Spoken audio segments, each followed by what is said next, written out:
téèyàn bá sọ ìlú tó bọ́ǹbù èèyàn jù láyé Amẹ́ríkà ni téèyàn bá dẹ̀ máa wo ìlú tó dógun lẹ̀ jù láyé Amẹ́ríkà ni gọ́ọ̀mẹ̀ntì Amẹ́ríkà ló pè mí.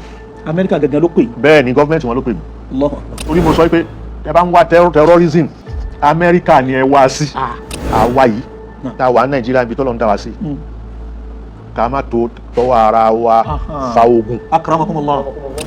gbogbo ọ̀rọ̀ téèyàn fẹ́ sọ mi ò ní sọ̀rọ̀ ara mi àkọ́kọ́ nìyẹn mi ò sọ̀rọ̀ kó lè gbà tèmi. Allahu Akbar. so mo ń sọ̀rọ̀ Islam fẹ́ni tó bá yé because òun ló mo jókòó tì òun bàbá mi jókòó tì. Allahu Akbar.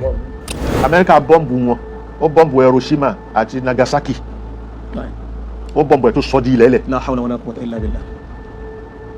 so náà bá ń wá war crime ibi téèyàn ó ti kọ́kọ́ rí nìyẹn.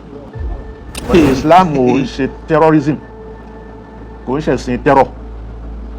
wọ́n sì ń train àwọn terrorist. rárá ìgbà tí terrorism bẹ̀rẹ̀ after Second World War táwọn Japanese tó máa ń ṣe ìfìjárò ara wọn wọ́n máa ń ṣe kínní ìgbà yẹn lójú là sí pé a fẹ́ máa bọ́ǹbù ara ẹni.